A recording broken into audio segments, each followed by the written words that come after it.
আসসালামু আলাইকুম রাহমাতুল্লাহ বারাকাতুহু। দর্শক, আমি এই মুহূর্তে আছি ৭ নং পশ্চিম চরমের ৮ নং ওয়ার্ডে।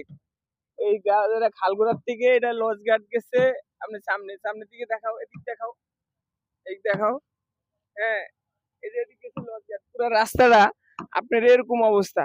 এই রাস্তাটা পাকা বলতে কি, মানে পাকা তো দেখাই যায় না। এই যে আপনারা দেখতেছেন কিছু নাই, সব ধুইয়া খালে লয়ে গেছে গা, সব খালে লয়ে গেছে গা।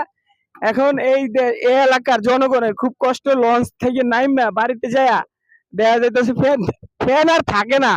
ফ্যান জুতা, যে দামি দামি জুতা পিন্না হে জুতা থাকে না, এত কষ্টের টাকা। তাই আমি একজন লগে আমার বাইরে পাইছি। আপনি ভিডিও করলে কোনো সমস্যা আছে? না, আপনি আমাদের মাননীয় স্পিকারের কাছে কি চান? চাই রাস্তাঘাট আর তো কোনো আপত্তি নাই। না। স্পিকার সাহেব, আপনার পা ধরে কই আমগর একটু রাস্তাঘাট গুলা করে দেন, আমরা সুন্দর করে থাকি, বাঁচি। এবং আমরা আপনার এলাকায়, যে কোনো এলাকায় আপনি খালি কইয়া দেন, দেন বিচার করবা, সঠিক বিচার করবা। কোনো ধান্দাবাজি চলবো না। সবাই ভালো থাকবেন, সুস্থ থাকবেন। সবার আগে বাংলাদেশ। আল্লাহ হাফেজ।